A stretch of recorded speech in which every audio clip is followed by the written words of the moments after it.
El Clasico បើកាន់តែបើកើនកម្ដៅឲ្យបងប្អូនមកតពីម្សិលមិញបើឡាមីនយ៉ាម៉ាល់បាននិយាយថាបាទ Real Madrid នោះគឺបកកាយតែខាងបាទត្អូញត្អែបកកាយតែខាងបាទប្តឹងផ្ដាល់បងប្អូនយើង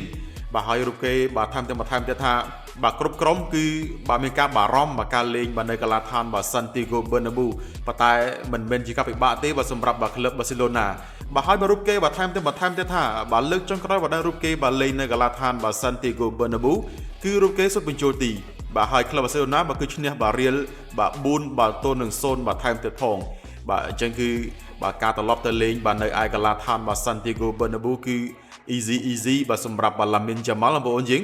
បាទប៉ុន្តែបន្ទាប់ពីមានការបាទលើកឡើងបែបនេះបាទគឺធ្វើឲ្យបាទក្លឹប Real បាទមានការបាទខឹងបងប្អូនយើងបាទមានការខឹងមែនទេ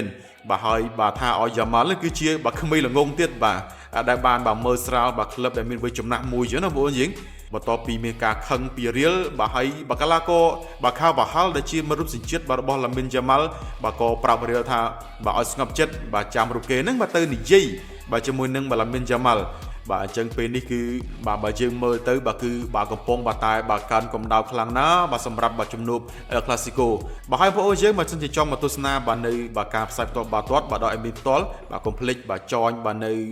បាទ link មក Telegram បងប្អូនយើងដែលមានបាទដាក់នៅក្នុងបាទ bio TikTok បាទអរគុណច្រើន